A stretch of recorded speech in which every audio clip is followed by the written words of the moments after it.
You're going to want to pay attention to this one. Criminals know that fear is the best motivator, and nothing drives fear more than a loved one in trouble. Why scams are targeting grandparents that seem to never go away? Well, Kathy joins us here from AARP North Dakota to help us learn what to look out for. Welcome, Kathy. Thank you. Good morning. Absolutely. So I know I've heard of these scams before, but they're always innovating. What can you tell us about grandparent scams? What do they look like? Well, this is a scam that just never goes away. Grandparent scams typically work something like this. You get a call from someone posing as your grandchild or someone that's with your grandchild. This person explains in a very frantic sounding voice that he or she is in trouble. There's been an accident, an arrest, or a robbery. To make the story even more convincing, he or she will throw in a few family particulars taken from your actual grandchild's social media activity or even your own. The imposter offers just enough detail about where and how the emergency happened to make it seem realistic, and maybe even hands that phone over to another scammer who pretends to be a doctor, a police officer, or a lawyer to verify the story.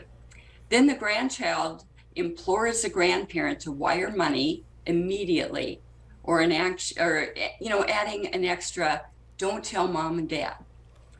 And the phone is just one method. It can be by text, by email, and anything they can do to contact you, and you are impulsive and you think you better do something now.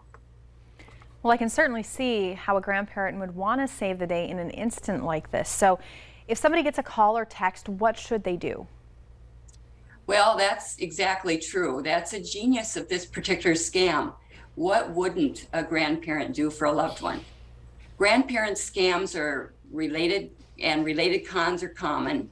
From 2015 through the first quarter of 2020, the FTC logged more than 91,000 reports of crooks posing as a relative or friend of the victim.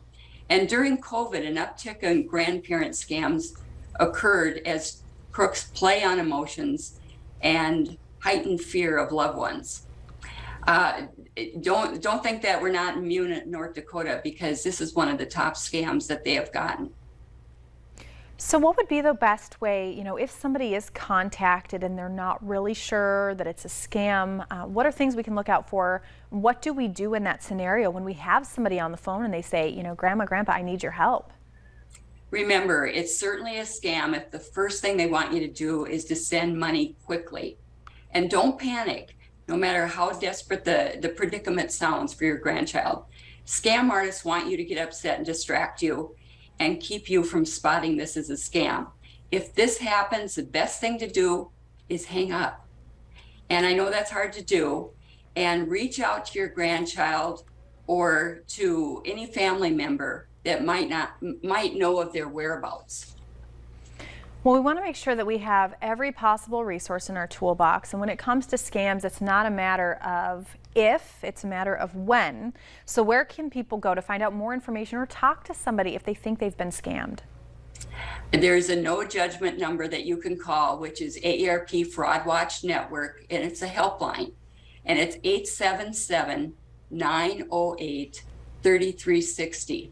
Or if you go online, www.aarp.org/Fraud Watch Network, all one word. But again, that number is 877-908-3360. Well, thank you so much, Kathy, and thank you so much to AARP North Dakota for helping us stay vigilant. It is a tough world out there. Sure is. Thanks. You're welcome. All right, stay with us. We have a lot more North Dakota Today coming up right after the break.